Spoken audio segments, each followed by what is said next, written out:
Ողջույն բոլորին, US Media YouTube-յան ալիքում ամենը գլխավոր լուրերն են, ես Հարություն Մինասյանն եմ։ Ձեզ կրկին պետք է խնդրեմ, որ եթե դիտում եք գնահատում եք աշխատանքը, անպայման լայք դրեք, բաժանորդագրվեք ալիքին, եթե դեռևս բաժանորդագրված չեք, անչափ շնորհակալ կլինեմ։ Սկսենք լուրերը, հարավային Կալիֆոռնիայի վերջին հրդեհներից տուժած որոշ շրջանների բնակիչներ գտնվում են հեղեղումների վտանգի եւ տարհանման նախազգուշացումների ու հրամանների ներքո ուժգին փոթորիկի պատճառով։ Լոս Անջելեսի արտակարգ իրավիճակների կառավարման վարչության տվյալներով նախազգուշացումները ուժի մեջ են մտել այսօր ժամը 11-ից եւ շարունակվելու են մինչեւ 5-շաբթի ժամը 23-ը։ Հիմնականում Palisades, Sunset եւ Hearst հրդեհային գոտիներում։ Իշխանությունները դռնեդուրն ու անգամ այցելություններ են իրականացնում հատկապես խոցելի հասցեներում տարհանման հրամաններ հանձնելու համար։ Տարհանման նախազգուշացումներ են հայտարարվել նաև Իթն հրդեհի որոշ գոտիներում։ Ազգային օդերեութաբանական ծառայությունը զգուշացնում է, որ Սուրբ Ծննդյան նախօրեին եւ Սուրբ Ծննդյան օրը սպասվում է հեղեղումների բարձր վտանգ։ Պաշտոնյաների խոսքով սա տաք ձմեռային փոթորիկ է, որը բնութագրվում է որպես մթնոլորտային գետ կամ այսպես կոչված Pineapple Express երևույթ։ Լոս Անջելեսի քաղաքապետ Քերեն Բասը հայտարարել է, որ քաղաքային ծառայությունները արտակարգ իրավիճակների արձագանքող անձնակազմը,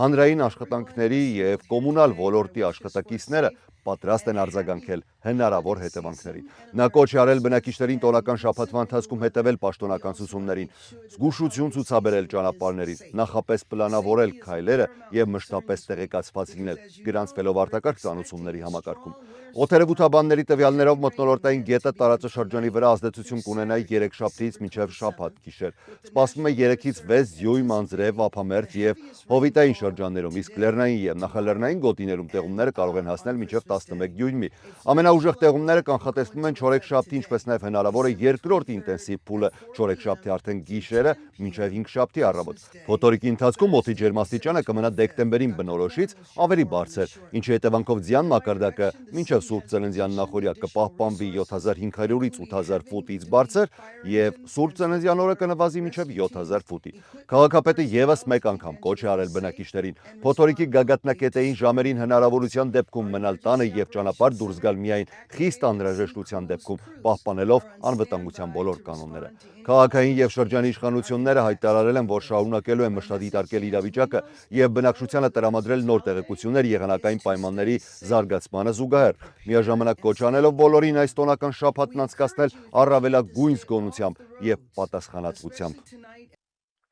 Կալիֆոռնիայի ավտոմոբիլների վարչությունը, նույն ինքը DMV-ն, Կալիֆոռնիայի ճանապարհային բարեկային ծառայությունը մեկնարկում են համատեղ փորձնական ծրագիր, որի նպատակն է բարձրացնել ճանապարհային անվտանգությունը, արագացնելով այն վարորդների վարորդական իրավունքների սահմանափակման գործընթացը, ովքեր ժամում 100 մղոնից բարձր արագությամբ են վարել։ FAST անվանումը կրող ծրագիրը ավտոմատ այսպիսի վարորդների գործերն ուղարկելու է Կալիֆոռնիայի DMV վարորդական անվտանգության բաժին։ Այստեղ միջադեպը քննարկվելու է ընդհանուր վարորդական պատմության հետ, որոշելու արդյոք անհրաժեշտ է անհապաղ քայլեր ձեռնարկել, այդ թվում վարորդական իրավունքի կասեցում կամ ուժը կորցրած ճանաչում։ Մինչև այժմ որոշ վարորդների իրավունքները կարող էին սահմանափակվել դատական գործընթացի միջոցով, սակայն այդ ընթացակարգը հաճախ երկար եւ դանդաղ է լինում։ Նոր փորձնական ծրագիրը նպատակ ունի գործել ավելի արագ։ Պաշտոնյաների խոսքով ուսումնասիրությունները ցույց են տվել, որ ամենաարդյունավետ զսպիչ միջոցը արագ եւ անխուսափելի պատասխանատվությունն է։ Կալիֆոռնիայի ճանապարհային բարեկային ծառայության տվյալներով ամեն ամիս մոտ 1600 վարորդ ստանում է տուգանք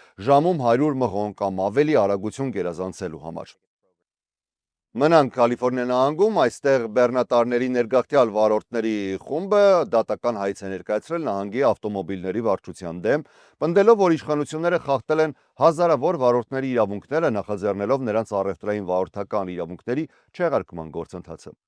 Կալիֆոռնիայի պաշտոնյաները նախորդ ամիս հայտարարել էին, որ շուրջ 17000 բեռնատարի վարորդների ծանուցվել է այն մասին, որ իրենց CDL վարորդական իրավունքները կչեղարկվեն, քանի որ դրանց գործողության ժամկետը գերազանցել է Միացյալ Նահանգներում նրանց օրինական գտնվելու թույլատրելի ժամանակահատվածը։ Այդ թիվը հետագայում աճել է, հասնելով մոտ 21000-ի։ Բեռնատարի ներգաղթյալ վարորդների շուրջ մտահոգությունները վերջին ամիսներին ավելի են սրվել, հատկապես այն դեպքերից հետո, երբ Ֆիլադելֆիայում օգոստոսին տեղի ունեցավ մահաբեր վթար, որի մեղավոր ԱՄՆ-ում ապօրինի կարգավիճակ ունեցող վարորդ էր։ Հոկտեմբերին Կալիֆոռնիայում եւս մեկ ծանր վթար եղավ, որը խլեց 3 մարդու կյանք եւ դարձյալ ներգրաված էր ապօրինի կարգավիճակ ունեցող վարորդ։ Այս ամենը հավելյալ լարվածություն առաջացրեց այս թեմայի շուրջ։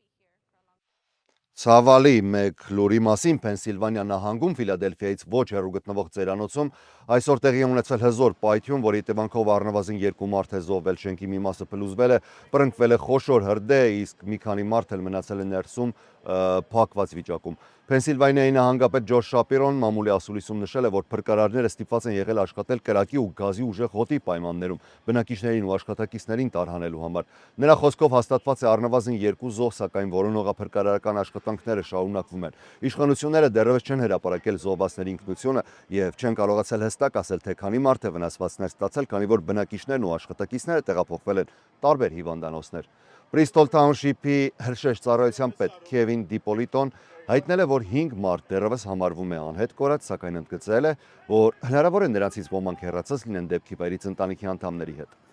Նահանգապետ Շապիրոն էլ նշել է, որ նախնական վարկած է համարվում գազի արտահոսքը։ Թողարկման այս հատվածում թույլ տվեք շնորհակալություն հայտնել մեր գործընկերներին։ Այսօր մի փոքր ավելի մանրամասն եմ խոսելու նրանց մասին։ Մեր թիմի համալրումը Monarch Laundry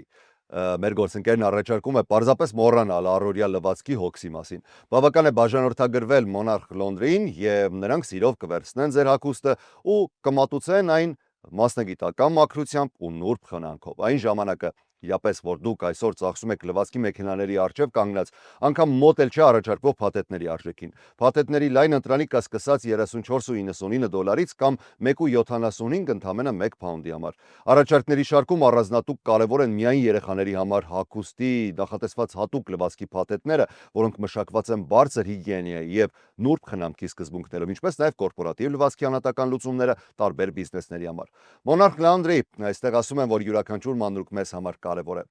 Կոզանյան Meat and Liquor Market-ը եզակի է իր տեսակի մեջ, միայն թե չհարցնեք ինչու։ Ով գոնե մեկ անգամ այցելել է, վստահաբար գոհ է հեռացել եւ հետագայում վերադարձել արդեն մշտական հաճախորդի կարգավիճակով։ ԱՄՆ օրի եւ սուրբ ծննդյան տոների համար այստեղ առաջարկում է հատնտիր եւ բազմազան տեսականի։ Նույնիսկ ընդունվում են խոզի ազդրի պատվերներ։ Վստահեք լավագույնին եւ այցելեք, անգամ կարող եք զանգարել պատվերների համար, գործում է 818 242 76 46 հեռախոսը համարը։ Տոնը սկսվում է վստահելի խանութից Կոզանյան Meat and Liquor Market։ Իսկ եթե խոսքը ընդհանրապես տոնի մասին, ապա Cosmopolis ռեստորան Banquet Hall-ը հիանալի գիտի, թե ինչպես կազմակերպել անմոռանալի տոնական երեկոներ։ Ամենօրին մնացել են հաշված օրեր, իսկ Cosmo-ում հաշված ազատ տեղեր։ Շտապ եք ամրագրել ձեր ստեղանը։ Բացի այդ, Cosmopolis-ը մատուցում է նաև քեթրինգ ծառայություն։ Ձեր նախընտրած ուտեստները հաշված ժամերի ընթացքում կհասնեն ձեր հասցե։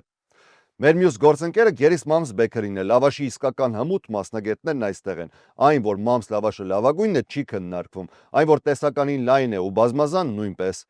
Այստեղ կգտնեք ամենահամեղ կիսապատրաստ ուտեստները, իջլի կյուֆտա, բրինչի, կոտլետներ եւ շատ ավելին, եւ սա դեռ ամենը չէ, այցելեք մեր գործընկերոջը եւ դուք առանց նվերի չեք հեռանա, վստահեցնում եմ ձեզ։ Շարունակենք լուրերը, շնորհակալություն եւս մեկ անգամ մեր գործընկերներին։ Թրամփի վարչակազմը հունվարից կսկսի աշխատավարձերի բռնագրանցումը այն ուսանողական վարկառուներից, որոնք գտնվում են վճարումների դեֆոլտի մեջ։ Կրթության նախարարությունը հայտնել է, որ դեֆոլտի մեջ գտնվող վարկառուներից շատերն արդեն հունվարի 7-ից սկսած կստանան պաշտոնական ծանուցումներ իրենց կարգավիճակի վերաբերյալ։ Պաշտոնյաները նշել են, որ պարտքերի գանձումը կարող է իրականացվել միայն այն դեպքում, երբ ուսանողական եւ ծնողական վարկառուներին տրամադրվել է բավարար նախնական ծանուցում եւ հնարավորություն վարկերը մարելու համար։ Դաշնային օրենքի համաձայն կառավարությունը կարող է բռնագանձել աշխատավարձի մինչև 15%-ը, եթե վարկառուն գտնվում է դեֆոլտի մեջ։ Սակայն կրթության նախարարությունը չի հստակեցրել, թե կոնկրետ ինչ չափով է նախատեսվում գումար պահել աշխատավարձի ծայր փուլում։ Դեռևս մայիսին Թրամփի վարչակազմը դադարեցրել էր համավարակի ժամանակահատվածում գործող ուսանողական վարկերի վճարումների սառեցումը եւ սկսել էր դեֆոլտի մեջ գտնվող պարտքերի գանձումը, պահումներ կատարելով հարկային վերադարձներից եւ այլ դաշնային վճարումներից։ Պաշտոնյաները նախկինում հայտարարել էին, որ աշխատավարձերի բռնագանձումը կսկսվի ամռան վերջին, սակայն գործընթացը ձգձգվեց մասնավորապես դաշնային կառավարության փակման պատճառով։ Կրթության նախարարության տվյալներով ավելի քան 5 միլիոն ուսանողական վարկառու հիմա գտնվում է դեֆոլտի մեջ, իսկ ընդհանուր վարկառուների միայն 37%-ն է այս պահին համարվում վճարումները ժամանակին իրականացնող։ Արդարադատության նախարարության երեքշաբթի, այսինքն այսօր հրապարակած Ջեֆրի Էփստեյնի գործին առնչվող նոր փաստաթղթերի փաթեթում շատ է հիշատակվում նաև ԱՄՆ նախագահ Դոնալդ Թրամփը։ Փաստաթղթերի մեջ ներառված է Նյու Յորքի դատախազի էլեկտրոնային նամակը, որտեղ նշվում է, որ Թրամփը 1990-ականներին ավելի հաճախ է օգտվել դատապարտված սեռական հանցագործ Ջեֆրի Էփստեյնի մասնավոր ինքնաթիռից, քան նախկինում էր հաղորդվել։ Նամակի համաձայն Թրամփը Էփստեյնի ինքնաթիռով թռել է 8 անգամ։ Միևնույն ժամանակ Թրամփը 2024 թվականի սոցիալական ցանցերում գրել էր, որ երբևէ չի եղել Էփստեյնի ինքնաթիռում կամ նրա կղզում։ Նոր հրապարակված փաստաթղթերում նշվում է, որ այդ 8 թռիչքներից 4-ի ժամանակ ինքնաթիռում գտնվել է նաև Գիլեմ Մաքսվելը, որը ներկայումս կրում է 20 տարվա զտազրկում անչափահաս աղջիկների սեռական շահագործմանը նպաստելու համար։ Դատախազի նամակում նշվում է նաև, որ մեկ թռիչքի ընթացքում ինքնաթիռում եղել են միայն 3 ուղևոր՝ Էփստեյնը, Թրամփը եւ 20-ամյա մի կին, որի անունը փաստաթղթերում գաղտնազերծված է։ Նամակի համաձայն եւս 2 թռիչքների ժամանակ ուղևորների թվում եղել են կանայք, որոնք կարող էին հանդես գալ որպես վկաներ Մաքսվելի գործով։ Փաստաթղթերում որևէ պնդում չկա, թե Թրամփը որևէ հանցագործություն է կատարել։ Սպիտակ տունը անմիջապես չի արձագանքել մեկնաբանության հարցումներին։ Արդարադատության նախարարությունը նշել է, որ Էփստեյնի գործին առնչվող հրապարակված նյութերում Թրամփի դեմ որևէ քրեական մեղադրանք չկա։ Արդարադատության նախարարությունը X սոցիալական հարթակում հայտարարություն է տարածել, որ փաստաթղթերի մի մասը պարունակում է անհիմն եւ սենսացիոն պնդումներ նախագահ Թրամփի դեմ, որոնք ներկայացվել էին ՀԴԲ-ին դեռևս 2020 թվականի ընտրություններից առաջ։ Նախարարության հայտարարության մեջ ընդգծվում է, որ այս պնդումները կեղծ են եւ ապացույց չունեն։ Երեք Թրամփը նվազեցրել էր Էփստեյնի փաստաթղթերի նշանակությունը, հայտարարելով, որ այդ թեման օգտագործվում է հանրապետական կուսակցության հաջողություններից ուշադրությունը շեղելու համար։ Բայց այսօր հրապարակված մոտ 30,000 փաստաթղթերի փաթեթում ներառվել էր նաև մի բացիկի լուսանկար, որը ըստ երևույթին գրվել էր Էփստեյնի կողմից նախկին բժիշկ Լարի Նասարին, որը ցամա ազատազրկման է դատապարտվել հարյուրավոր աղջիկների սեռական բռնության համար։ Բացիկի ձեռագրում ակնարկ կար Թրամփի մասին, սակայն արդարադատության նախարարությունը հրապարակումից ժամեր անց այդ փաստաթուղթը հայտարարել է, որ կեղծված է։ Նախարարությունը նշել է, որ փաստաթղթի հրապարակումը չի նշանակում, թե այնտեղ պարունակվող պնդումները իրական են եւ հավելել է, որ կշարունակի հրապարակել օրենքով պահանջվող բոլոր նյութերը։ Բացիկի ծրարի վրա առկա փոստային կնիքը նույնպես կասկածներ է առաջացրել, քանի որ այն թվագրված է Էփստեյնի մահվանից հետո։ Սպիտակ տունը բացիկի հարցով եւս դեռևս մեկնաբանություն չի տվել։ Եվ վերջին լուրը Իրանը եւ Միացյալ Նահանգները ՄԱԿ-ի անվտանգության խորհրդում վերահաստատել են դիվանագիտությանն իրենց հավատարմությունը, սակայն Միացյալ Նահանգների նախագահ Դոնալդ Թրամփի վարչակազմի եւ Իսլամական Հանրապետության միջև միջուկային համաձայնագրի շուրջ տարաձայնությունները շարունակում են մնալ չլուծված։ Վաշինգտոնի եւ Թեհրանի միջև բանակցությունների 6-րդ փուլը նախատեսված էր հունիսին, Իսրայելի եւ Իրանի միջև 12-օրյա պատերազմի ավարտից անմիջապես հետո, որի ընթացքում Միացյալ Նահանգները միացել էր Իսրայելին, գիտեք, հարվածներ հասցնելով Իրանի միջուկային օբյեկտների։ Սակայն այդ բանակցությունները չեղարկվել էին, իսկ սեպտեմբերին Իրանի գերագույն առաջնորդ Այաթոլլահ Ալի Խամենեին հրապարակայնորեն մերժել էր Միացյալ Նահանգների հետ ուղիղ միջուկային բանակցությունների հնարավորությունը։ Այնուամենայնիվ, ՄԱԿ-ում Իրանի մշտական ներկայացուցիչ Ամիր Սաիդ Իրավանին անվտանգության խորհրդում հայտարարել է, որ Իրանը շարունակում է լիովին հավատարիմ մնալ սկզբունքային դիվանագիտությանը եւ իրական բանակցություններին։ Նրա խոսքով այժմ Ֆրանսիայի, Մեծ Բրիտանիայի եւ Միացյալ Նահանգների հերթն է ուղղությունը փոխելու եւ վստահությունը վերականգնելու համար հստակ ու արժանահավատ քայլեր ձեռնարկելու։